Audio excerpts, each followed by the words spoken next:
OK. Apocalypse, 3e chapitre. C'est bon avoir un fondement de la parole. Comme j'ai dit, c'est sur l'Église bouillante, partie 2. Apocalypse, 3e chapitre, commençons au verset 14. Écrit à l'ange de l'Église de Laodicée. Voici ce que dit l'Amen, le témoin fidèle et véritable. C'est qui ça? C'est Jésus. Amen. Le commencement de la création de Dieu. Je connais tes œuvres, je sais que tu n'es ni froid ni bouillant. Puisses-tu être froid ou bouillant? Ainsi, parce que tu es tiède et que tu n'es ni froid ni bouillant, je te vomirai de ma bouche. Et là, bien, cette Église-là, regardez la vision qu'elle avait d'elle-même et comment est-ce qu'elle pensait qu'elle était. Parce que tu dis, je suis riche, je me suis enrichi, je n'ai besoin de rien. Bon. Oups. Voici la vision de Jésus, ce que dit le témoin fidèle, véritable. Et parce que tu ne sais pas que tu es malheureux, misérable, pauvre, aveugle et nu. Wow! Une église tiède, c'est comme ça, là.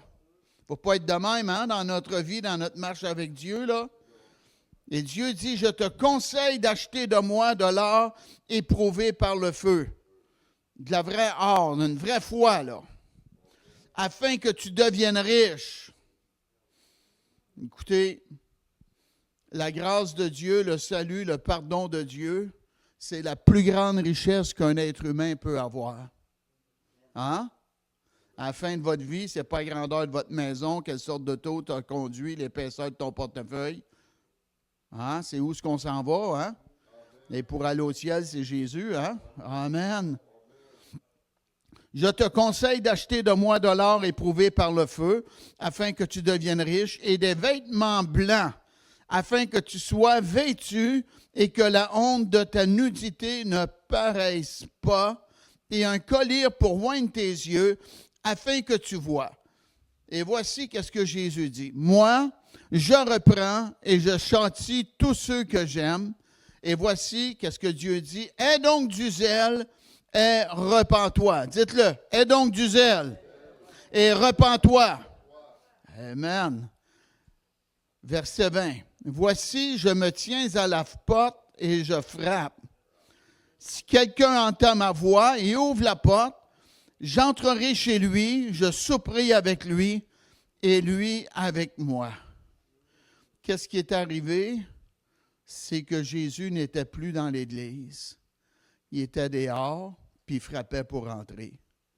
Je me tiens à la porte et je frappe. Wow! Et voici la bénédiction de Dieu. Celui qui vaincra, je le ferai asseoir avec moi sur mon trône, comme moi j'ai vaincu et je me suis assis avec mon Père sur son trône, que celui qui a des oreilles entende ce que l'Esprit dit aux églises. Allez maintenant dans le livre de Jean. Jean 20e chapitre. Jean 20.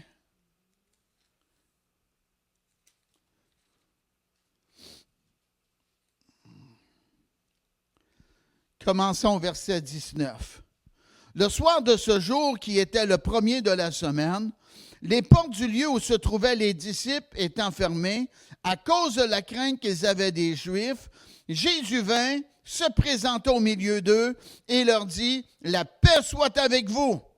Et quand il eut dit cela, il leur montra ses mains et son côté. Les disciples furent dans la joie en voyant le Seigneur. Jésus leur dit de nouveau, « La paix soit avec vous. Comme le Père m'a envoyé, moi aussi je vous envoie. » Après ces paroles, il souffla sur eux et leur dit, « Recevez le Saint-Esprit. » Vous pouvez vous asseoir. C'est un moment pas facile pour les croyants, les apôtres, les disciples de Jésus. Jésus est ressuscité d'entre les morts. Il a été rejeté par les gens. Et regardez, Jean 16 et le verset 22. Jésus il a dit à ses disciples, qui était pour mourir. Et ça, pour eux, c'était une tristesse. Leur grand ami, Jésus, était pour mourir et les laisser là. Quelle déception. Mais regardez ce que Jésus a dit. Jean 16 et le verset 22.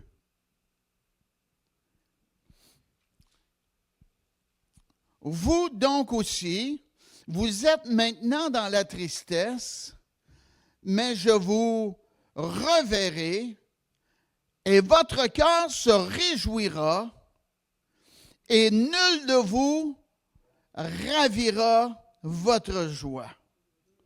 Amen. De la tristesse. Et Jésus dit qu'est-ce qui va se produire. Je vous reverrai et votre cœur se réjouira et nul ne vous ravira votre joie. Les disciples sont cachés. Ils sont entre eux. Ils ont peur de la persécution.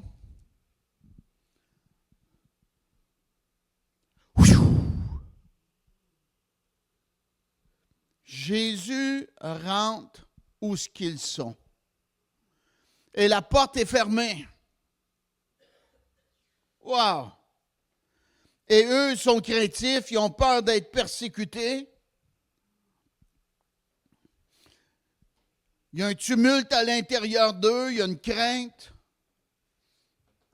Ils ne veulent pas être découverts, puis ils ne veulent pas que les soldats romains défoncent la porte pour entrer où ce qu'ils sont. Ça devait être pas mal tranquille. Paf! Jésus arrive, sans même ouvrir la porte. Wow! Et là, il leur dit que la paix soit avec vous. Je crée bien.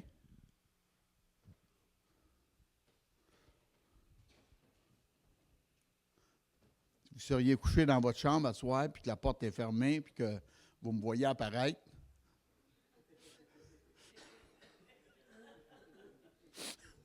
Puis que je vous dis, énerve-toi pas, la paix avec toi. Peut-être vous diriez, ferme tes yeux. Hey, wow! C'était toute une affaire, là. Le Jésus qui est mort, qui a été crucifié, nous apparaît. Il a dit, la paix soit avec vous à cause de la crainte qu'ils avaient en eux. Et il voulait que ces apôtres-là, ces disciples-là, aient l'esprit en paix, aient la tête en paix, pour qu'est-ce qu'il y avait à leur dire.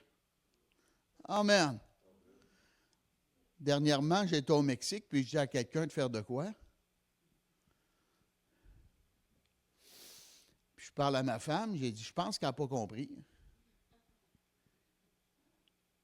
Les journées passent,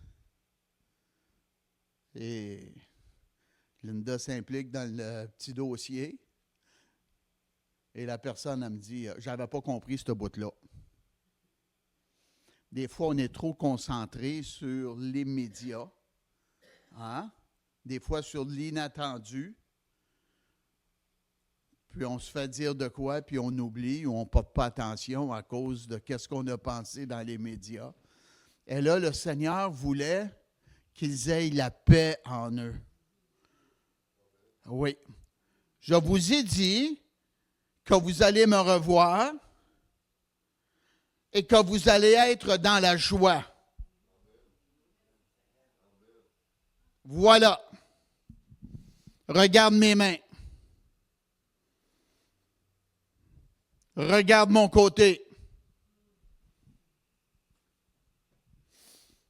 Il était là physiquement, puis je crois qu'il avait même la même voix.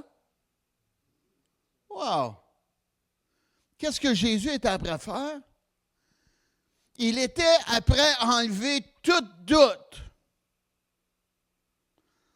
qu'il était le même Jésus qui avait dit qu'il était pour mourir et ressusciter, et là, il se présente devant ses disciples, puis il leur montre cela, la réalité.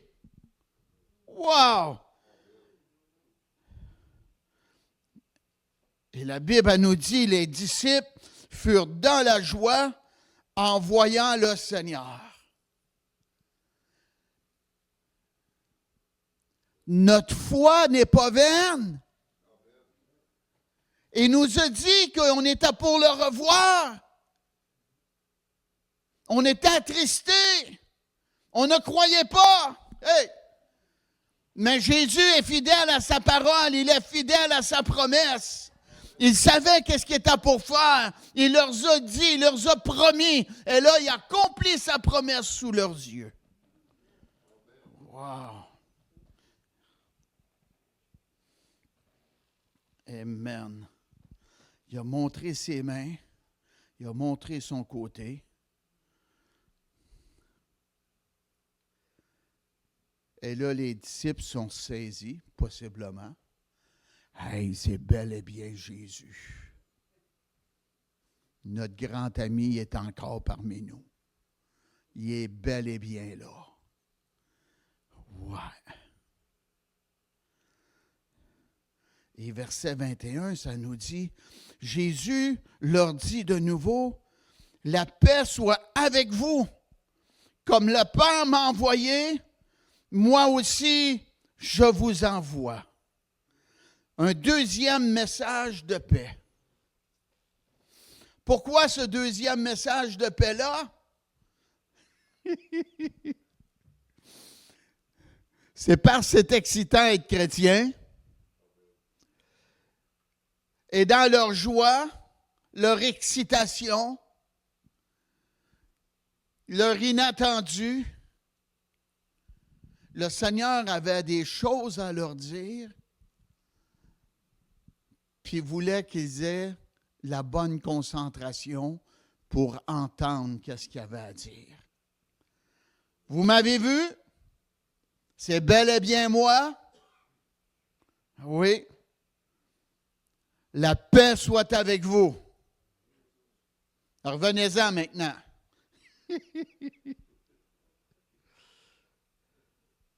Comme le Père m'a envoyé, moi aussi je vous envoie.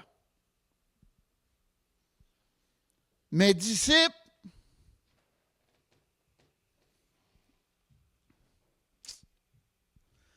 comme le Père m'a envoyé, j'ai l'autorité de vous relâcher. Et en passant, c'est moi qui vous ai choisi pour cette cause-là. Alléluia. Et j'ai le pouvoir, l'autorité, pareil comme le Père avait le pouvoir, l'autorité sur moi. Moi, j'utilise mon autorité sur vous pour vous relâcher. Hey. Des fois, je parle avec des serviteurs de Dieu. On parle de projets. Puis il y en a qui vont dire, je ne ressentais pas le Seigneur me relâcher dans ça. Oh, je ressentais que le Seigneur voulait que je fasse ça. Il m'a relâché, OK? J'ai une bonne nouvelle à soir. Les disciples de Jésus sont tous relâchés. Amen. Par l'autorité de Jésus. Amen. Pourquoi ils ont été relâchés? Afin de continuer le ministère de Jésus. Comme c'était mentionné dimanche, les gens ne voulaient plus avoir Jésus, ils l'ont crucifié, et c'est pour cela que Jésus est venu sur la terre, pour être crucifié pour nous sauver. Il a accepté la croix. Mais une fois que Jésus est mort et qu'il est ressuscité, il vit en nous maintenant. Les gens ne font pas affaire juste avec un Jésus physique. Ils font affaire avec les disciples du Seigneur. La présence de Jésus est en nous. Je ne sais pas comment est-ce qu'il y a de millions de croyants maintenant sur la planète, mais il y en a. Amen. Gloire à Dieu. Il y a gros des personnes qui portent Jésus à l'intérieur d'eux. Quelle bénédiction d'avoir Jésus en nous. Amen. Jésus est venu comme une lumière. La Bible elle nous dit, il est venu chez les siens et les siens ne l'ont point reçu. Ils ont préféré, et ça c'est bon pour aujourd'hui, là, ils ont préféré les ténèbres à la lumière parce que leurs œuvres étaient mauvaises. Il y a des gens qui ne veulent pas venir à Jésus parce qu'ils ne veulent pas changer de vie. Uh-huh. Leurs œuvres sont mauvaises, puis ils se sentent bien dans ça, puis c'est comme ça. Puis vous allez leur parler de Jésus, puis ils vont faire la sourde oreille. Pas parce que vous n'êtes pas bon, c'est qu'ils ne veulent pas porter la croix de Jésus. Ils ne veulent pas vivre pour Dieu. Ah oui. Jésus est venu comme une lumière pour glorifier le Père.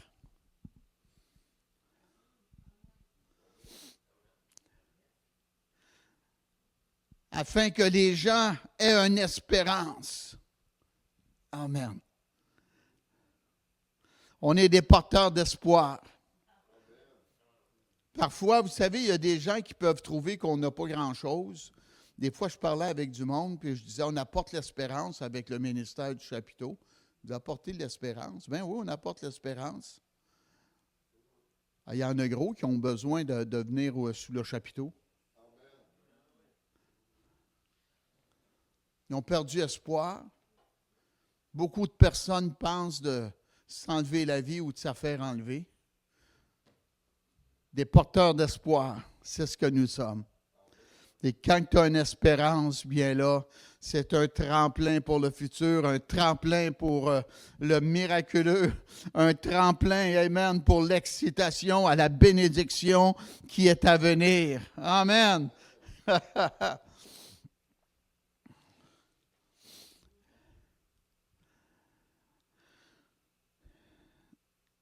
Et les disciples étaient appelés pour être les témoins véritables de Jésus. Vous savez, des fois, quand tu n'es pas certain de la chose, tu vas agir timidement, puis tu vas parler avec des peut-être, puis ça se pourra bien. Mais quand tu es convaincu, ça, c'est énormément important. Et surtout, un prêcheur doit être convaincu. Et même l'apôtre Paul il a dit que nous cherchons à convaincre les autres. Et moi, si je vous dirais, peut-être que Jésus est ressuscité. Ma femme, elle me dit aujourd'hui, elle dit, ils ont découvert scientifiquement, l'homme qui a le plus haut IQ dans le monde croit que Jésus est ressuscité. Savez-vous quoi? Ça n'a rien changé dans ma vie. Je le croyais moi aussi. Je suis né de Dieu, né de nouveau. Alléluia. S'il aurait dit qu'il était encore mort, je l'aurais laissé faire. J'aurais continué avec Jésus. Amen. Acclamez le Seigneur. Je ne marche pas avec la pensée du monde, moi. Je marche avec la parole. Hein? La réalité de Jésus dans notre vie. Et c'est ça que le Seigneur voulait. Il voulait qu'ils voient vraiment, afin que lorsqu'ils vont être relâchés, qu'ils soient convaincus que Jésus est ressuscité d'entre les morts. Je l'ai vu, j'ai parlé avec. Thomas peut dire, j'ai mis mon doigt dans le côté, c'est vraiment lui. Repens-toi et viens à lui pour être sauvé. Gloire à Dieu, gloire à Dieu. Amen. Et là, bien, il les a relâchés et la parole nous parle que nous sommes des ambassadeurs de Christ. On représente le royaume des cieux sur cette terre. Les œuvres que Jésus a faites, il s'attend qu'on les accomplisse nous aussi.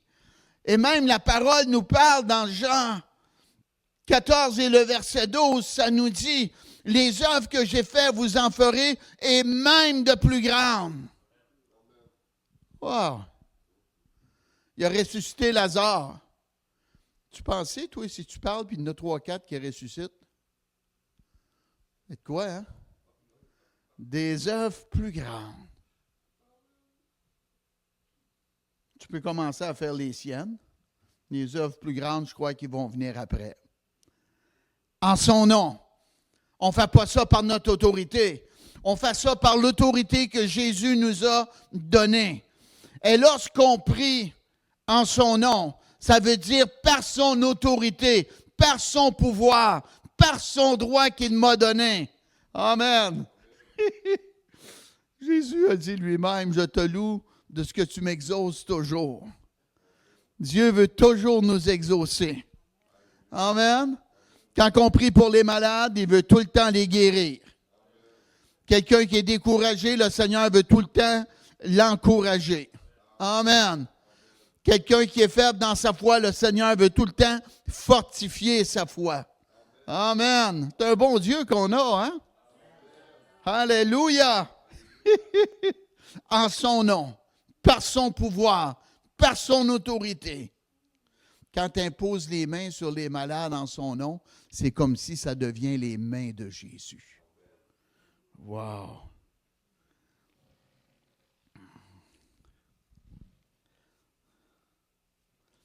Et là, le Seigneur a soufflé sur eux. Après ces paroles, il souffla sur eux et leur dit, recevez le Saint-Esprit. Je vous envoie, pareil comme le Père m'a envoyé. Pierre, Jacques, Jean. Amen. Wow! Savez-vous c'était quoi? C'était une nouvelle fraîcheur venant de Dieu. Amen. On a-tu besoin des nouvelles fraîcheurs venant de Dieu?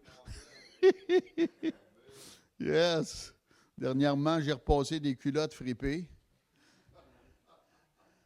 Ça leur a fait du bien, le faire de la fraîcheur dessus. Il était plus belle, il était plus fripé. Vous verrez, mais des fois, on est fripé par le diable, hein? On se fait rentrer dedans par lui, amen, puis on perd le sourire, puis on sourit par en bas, puis la joie, amen, est partie de notre vie. Mais le Seigneur veut nous rafraîchir. C'est bon, hein? Acte 3. Repentez-vous donc et convertissez-vous afin que des temps de rafraîchissement viennent de la part de Dieu. Amen. Et là, ça nous parle de celui qui vous a été destiné, Jésus. Amen. Il a soufflé sur eux. Wow! Ça fait du bien. Un vent de fraîcheur.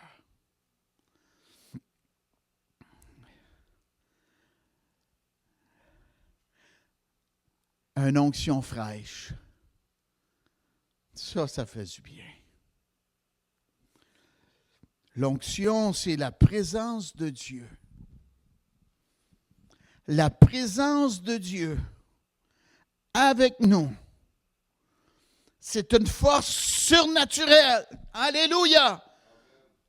Afin qu'on soit capable d'accomplir des œuvres surnaturelles avec notre Dieu, sans laquelle on ne serait pas capable de les faire. C'est la touche de Dieu sur notre vie. C'est fort, hein?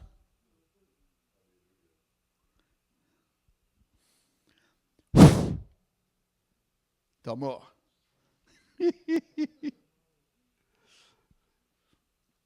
On peut voir dans le livre d'Ézéchiel, allez voir cela.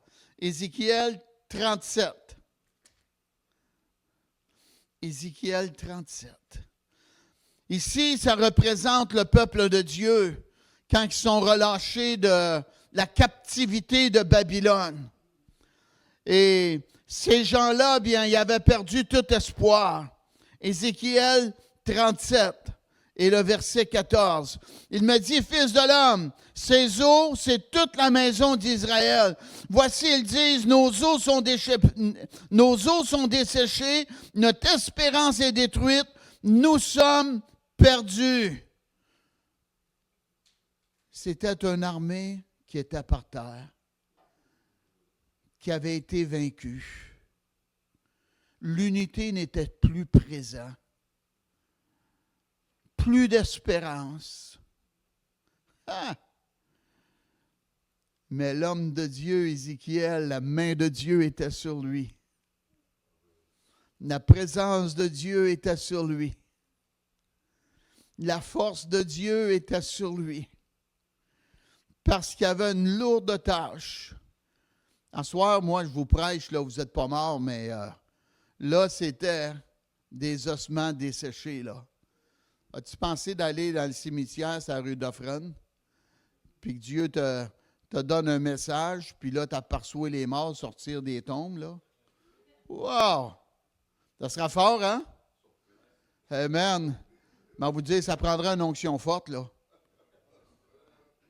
Puis ça ne prendra pas un peu heureux non plus. Yikes. Tu peux toutes les ressusciter sauf ma belle-mère.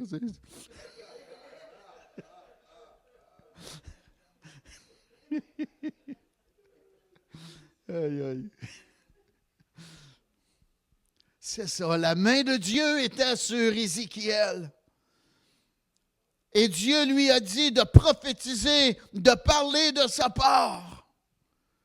Il y avait le message de l'heure. Et ça, c'est énormément important, qu'on ait la bonne parole pour la bonne société et la bonne, comment je peux dire, la bonne société et le bon moment. Et Ézéchiel l'a fait. Écoutez la parole de l'Éternel. Verset 5. Ainsi parle le Seigneur l'Éternel à ses eaux. Voici, je vais faire entrer en vous un esprit et vous vivrez. Je vous donnerai des nerfs, je ferai croître sur vous de la chair, je vous couvrirai de peau, je mettrai en vous un esprit et vous vivrez et vous saurez que je suis l'Éternel. Tu dis que ton espérance est détruite, que tu es faite à l'os. Tu n'as plus d'espoir. Mais Dieu dit que tu vas vivre à nouveau. Le souffle de Dieu apporte la résurrection dans notre vie. Claude, tantôt, il a chanté « Quand mon cœur est en morceaux, tu le relèves. » Amen. Combien de fois j'ai connu cela? Tu vis des déceptions, des défaites, des situations désagréables. Ton cœur est attristé. Et ta femme vient prier pour toi, t'impose les mains. Seigneur, relève-le, guéris-le, Seigneur, touche-le. Quelques minutes passent et le ressort est remonté à nouveau. La guérison s'est faite. La bénédiction de Dieu est rentrée à nouveau. Une vision fraîche, une nouvelle espérance qui arrive dans notre vie. Et c'est ça que Dieu fait. Amen. C'est pas obligé d'être long. Mais même vous dire, tu n'as même pas besoin de jeûner 40 jours pour cela. Amen. Invoque-moi, et qu'est-ce que ça dit? Je te répondrai. Vous allez vivre. Oui. La chair, les nerfs et la peau, c'est un symbole de la reconstitution physique et politique du peuple. Dieu disait, vous allez revenir une nation. Il l'avait même promis auparavant, avant la dispersion. OK?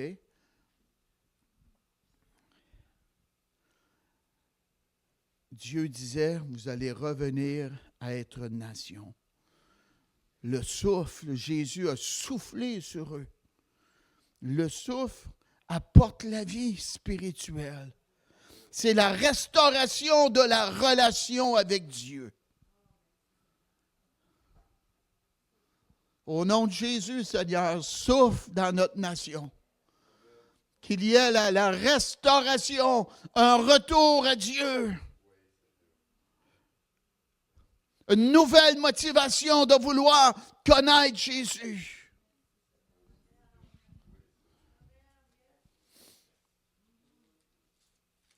Je me suis retrouvé dans une situation avec ma maman. Et là, je viens de me mettre les pieds d'un plat. Encore. J'ai dit, les gens ont connu Dieu. Ici, dans la province de Québec. Elle a dit, ils ne l'ont pas connu. Ils ne l'ont pas connu. Quand on connaît Jésus, notre vie est changée. Hein? On arrête de blasphémer, de mentir, de mal agir, d'être méchant avec les gens. Êtes-vous d'accord avec moi? Amen. Cette nation a besoin de connaître Jésus. Ils ont connu une religion, mais ils n'ont pas connu Jésus. Je vais le répéter à nouveau. Le souffle qui vient de Dieu, c'est l'esprit qui représente la vie spirituelle et la restauration de la relation avec Dieu. Jésus a dit à Pierre, avant que le coq chante, tu vas m'avoir renié. Ah oh, non, fais-toi-en pas, moi je ne ferai jamais ça.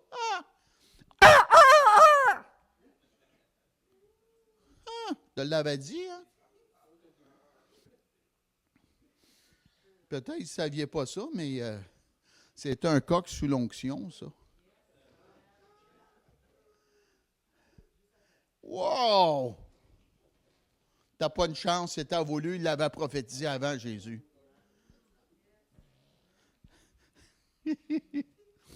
Eh boy! Il devait avoir les oreilles à pique-pierre. Wow! Il me l'a dit, mais je ne le croyais pas. Ah! Quand Dieu nous parle, on est bien mieux d'écouter et de croire, là, hein? Amen.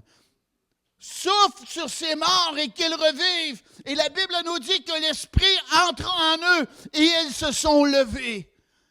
Hey, c'était plus des morts, c'était une armée vivante. Alléluia! On était morts, mais maintenant, on est des soldats dans l'armée du roi des rois, du Seigneur Jésus-Christ. On était sur le dos, le diable nous avait rentré dedans. Amen, mais on est venu à Jésus. La présence de Dieu est entrée en nous et nous sommes ressuscités spirituellement et maintenant nous marchons avec Jésus. Alléluia!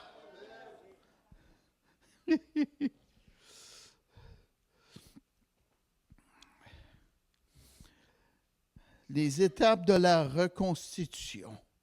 Les eaux. Les eaux sont devenues ensemble. Ça représente l'union, le rassemblement des individus. La chair, les nerfs et la peau, ça représente la formation d'une structure, symbole d'un processus, d'un regroupement national. René Lévesque n'était pas là. Écoutez ça. L'absence de souffle, ça veut dire que le corps reste sans vie. Ouais. Ici au Canada, je vais le dire encore, le Canada est une nation chrétienne. Oui. Chrétienne. Il y a des gens nés de nouveau au Canada. Oui. Il y a des anglicans, il y a des presbytériens, il y a des baptistes, il y a des pentecôtistes. C'est une nation chrétienne. Des gens qui ont connu le Seigneur Jésus. C'est là, le protestant. Amen.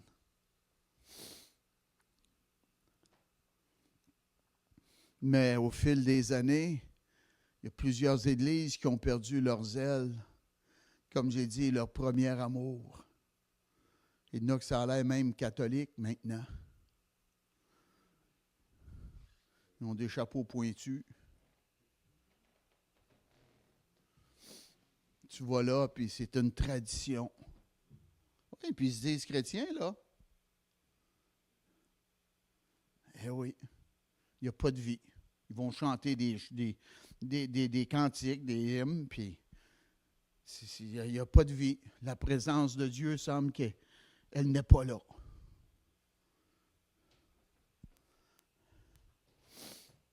Le souffle de Dieu n'est pas présent. La Bible nous dit dans la parole qu'à la fin des temps, ils vont avoir l'apparence de la piété, mais ils vont renier ce qui en fait la force. Ils vont avoir l'air des croyants bouillants parce qu'ils vont à l'église, puis il y en a bien qui n'y vont pas, mais eux, ils vont. Mais la force qui fait que le souffle de Dieu vient dans notre vie n'est pas là. Ayant l'apparence de la piété, mais reniant ce qui en fait la force. L'absence de souffle, ça démontre que le corps reste sans vie. L'organisation publique, l'organisation politique ou physique d'un peuple est insuffisante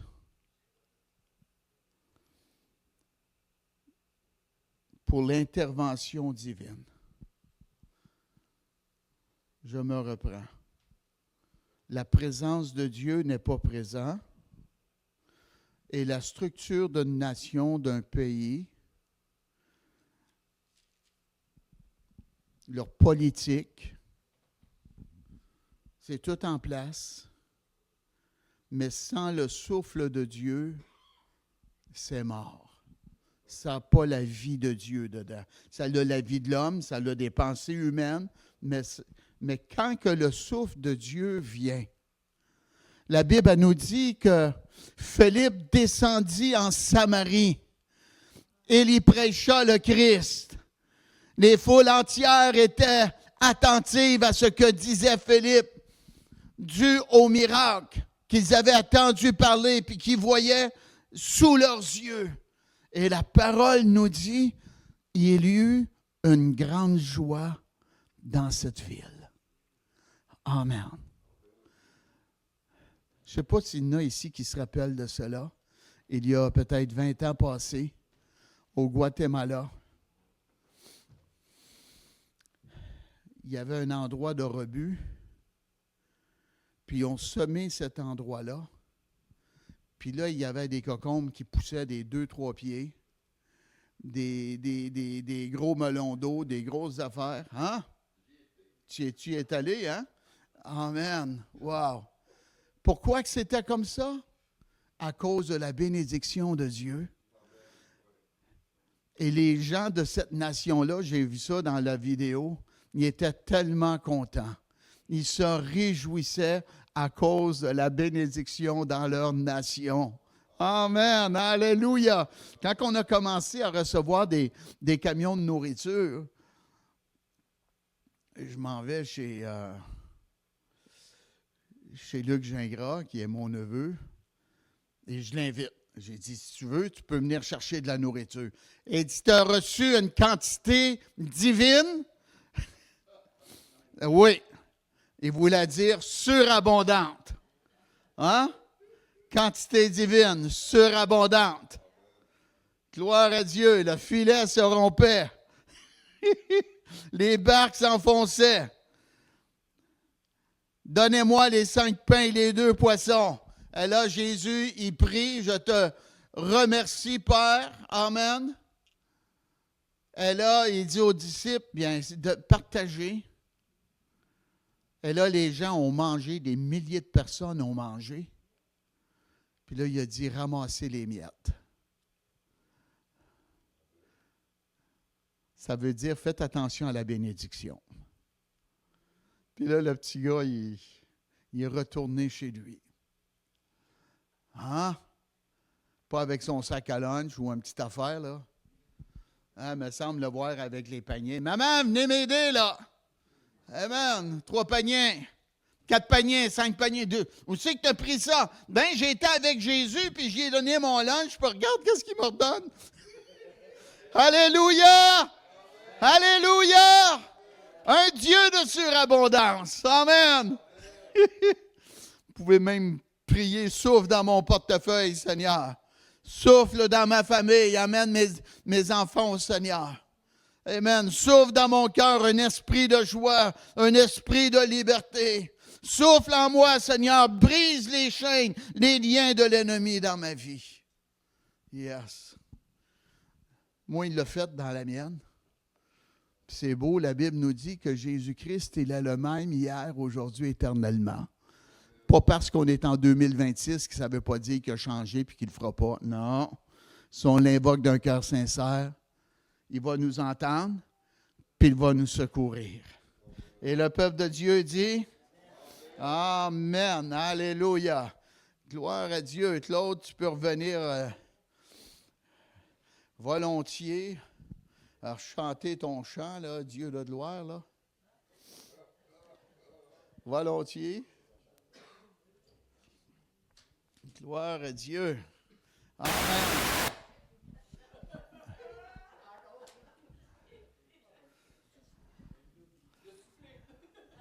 Hey. Tu peux venir toi aussi à la batterie, Richard, là. Alléluia. Amen. Une église vivante. Il a reçu le souffle de Dieu pour accomplir les œuvres de Jésus. Amen. Levez-vous, s'il vous plaît.